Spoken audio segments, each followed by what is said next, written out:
Secretary Clinton, I want to start with you. Plenty of politicians evolve on issues, but even some Democrats believe you change your positions based on political expediency. You were against same-sex marriage, now you're for it. You defended President Obama's immigration policies, now you say they're too harsh. You supported his trade deal dozens of times. You even called it the gold standard. Now, suddenly last week, you're against it. Will you say anything to get elected? Well, I think you've just seen another example of bait and switch here. For 40 years, everyone running for president has released their tax returns. You can go and see nearly, I think, 39, 40 years of our tax returns, but everyone has done it.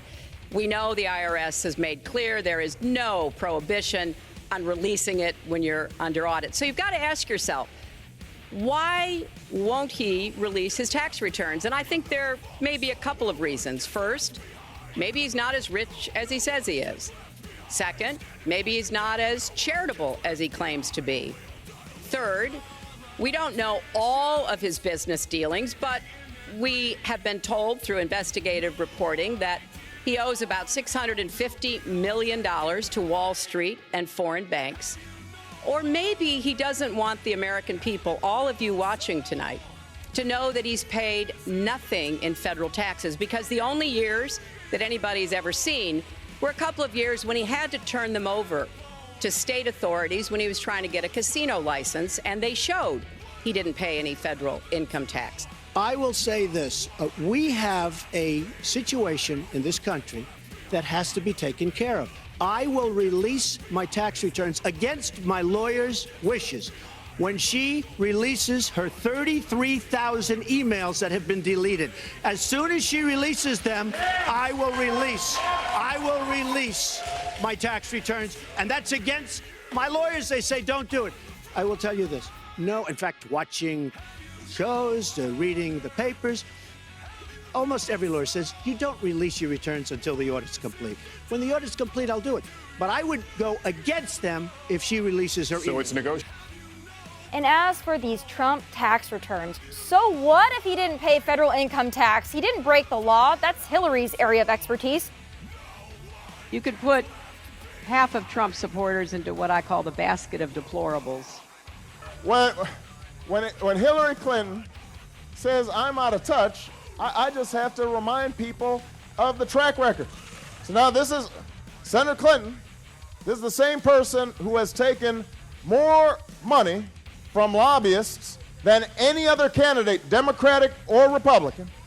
This is the same person who took money from financial folks on Wall Street and then voted for a bankruptcy bill that makes it harder for folks right here in Pennsylvania to get a fair shake.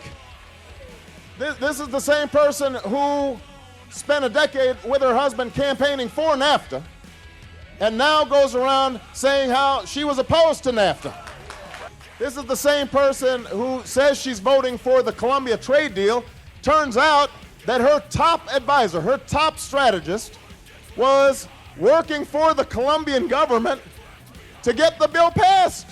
And that's why I can say with confidence, there has never been a man or a woman, not me, not Bill, nobody, more qualified than Hillary Clinton to serve as President of the United States of America. Why aren't I 50 points ahead, you might ask? Well, the choice for working families has never been clearer. And I just want to say we're going to go forward and we're going to win, but more importantly, we're going to win for the country. We're going to win, win, win, and we're not stopping. We're going to have great victories for our country. I am your voice. So to every parent who dreams for their child and every child who dreams for their future, I say these words to you tonight. I am with you, I will fight for you, and I will win for you.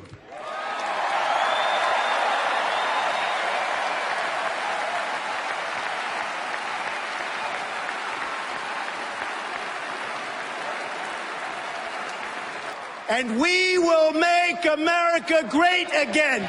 God bless you and good night. I love you.